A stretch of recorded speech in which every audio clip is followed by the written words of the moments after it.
Hey there! My name is Jamie Noguchi and this is Tokusatsu time! Now before I get into what I wanted to talk about today, which is Henshin devices, we have some pretty awesome Tokusatsu news. Toei has just announced that they are going to start streaming episodes of Super Sentai, Kamen Rider, and some of their other Tokusatsu shows online for all of us in the United States to watch to our, heart's content.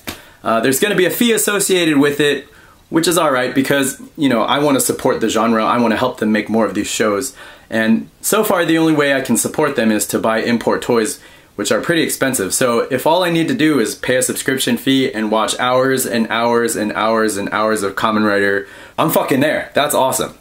The one problem, the one caveat, the one thing that makes me just a little teeny tiny bit sad mini tira is that the intended audience is the Japanese fans who live here in America. So it's going to be broadcast Japanese language, and it's going to take them about a year before they start uploading subtitles with the shows. So I'm either going to have to learn Japanese or just figure out what's going on by watching the show anyway. And honestly, if I am honest with myself, you don't really need to understand the gist of what they're saying to understand that the guy in the shiny suit is punching the monster in the not so shiny suit, and the shiny suit one is the hero and the not so shiny one is not the hero.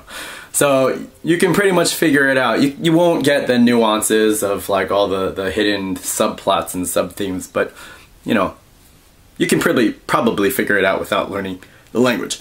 Now I don't know what this means for the fan subbers. There are probably still going to be some shows that won't get translated, like I don't know if Subaraya is going to jump on board and start translating Ultraman, or start streaming Ultraman. Garo probably won't be hooked up into this thing either, but it's really good news for people who want to get access to this stuff and are afraid of torrenting things for some reason. And I guess for the fan subbers, hopefully maybe some of you can get a job translating this stuff because you're already familiar with the material, and it would be in Toei's best interest to get subbers who are in love with, Kamen Rider and Super Sentai and all that kind of stuff.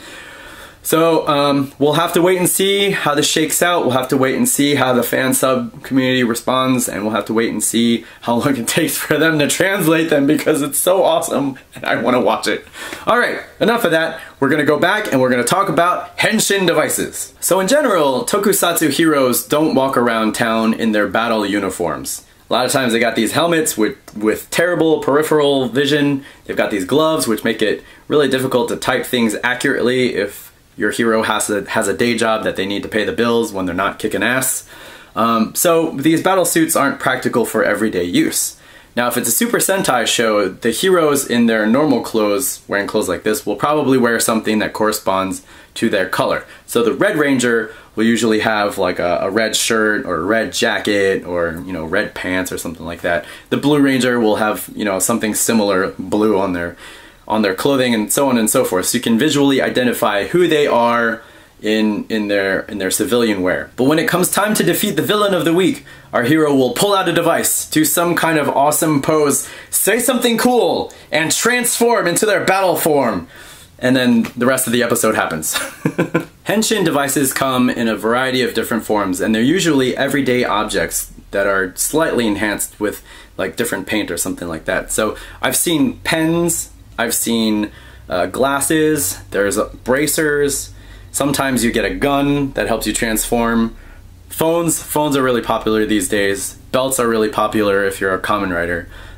If you're talking about phones, most of the phones that are used are mechanical in some way. You got your flip phones, because let's face it, you can do an awesome pose with the flip phone coming out. You've got your slidey phones. This is not a toy, but this is my old slidey phone. But you got this action so you can do like bang, have this really neat sound and then do a pose.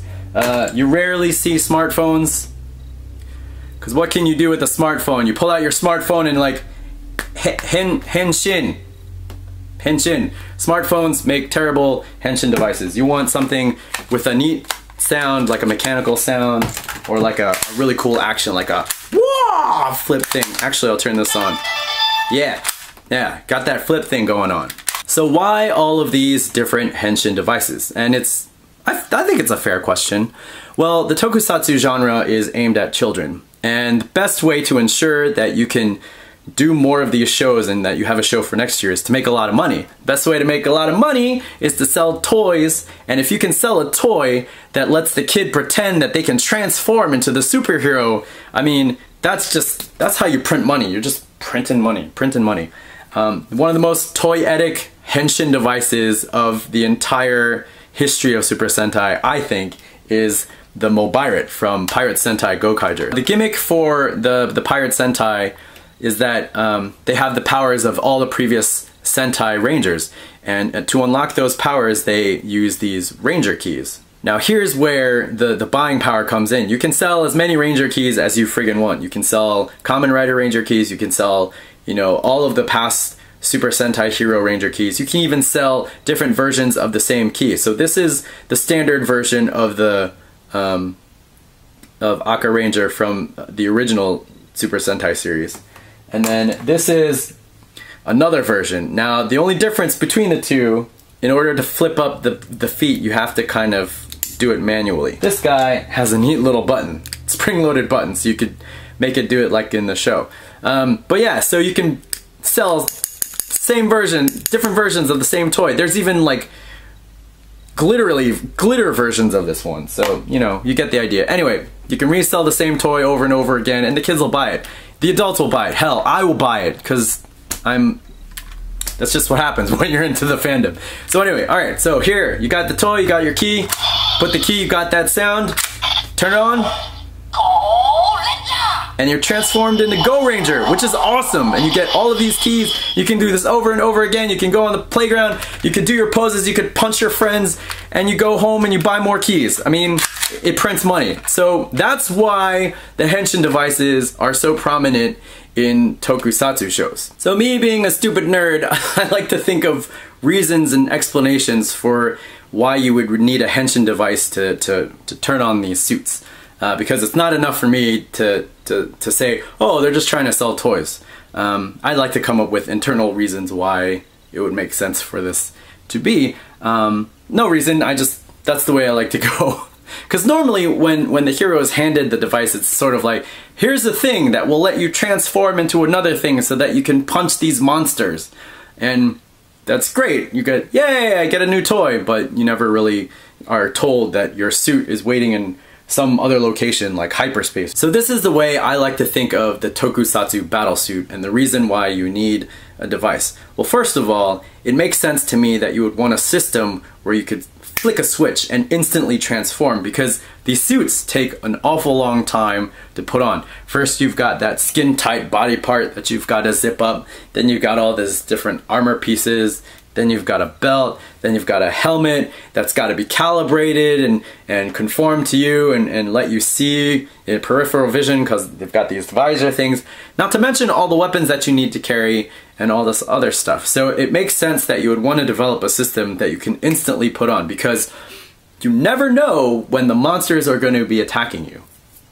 So the way I figure it, these belts, or if it's a belt, or if it's a phone, or if it's a bracer, or if it's a gun, they communicate to some sort of hyperspace or subspace where the suit is already waiting there for you.